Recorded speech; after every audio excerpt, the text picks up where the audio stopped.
যারা political critical view থেকে দেখবেন তারা একদিক থেকে দেখবেন, তারা আমার পিছনটা হয়তো দেখবেন না, অথবা পিছন দেখলে সামনে দেখবেন না।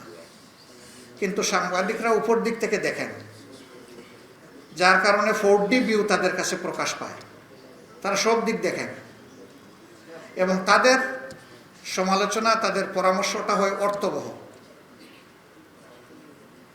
সাংবাদিকতার কলম যখন বস্তুনিষ্ঠভাবে চলে, তখন এটা সমাজের পিলারকে, স্তম্ভকে মজবুত করে।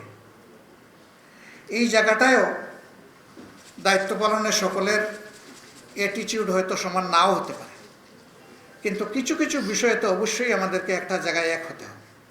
আর সেই বিষয়টা হচ্ছে জাতীয় স্বার্থ, দেশের স্বার্থ। কোনো দলকে নয়, ব্যক্তিকে নয়, গোষ্ঠীকে নয়।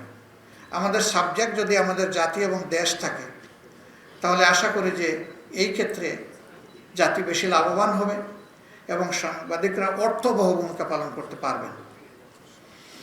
আমরা বিগত দিনগুলোতে দেখেছি, আগেও দেখেছি, সাংবাদিকগণ তাদের এই মহান পেশার দায়িত্ব পালন করতে গিয়ে বিভিন্ন জায়গায় নিগ্রহের শিকার হয়েছে, এমনকি জীবনও চলে গেছে। সেরকম 2-4 জনের বাড়ি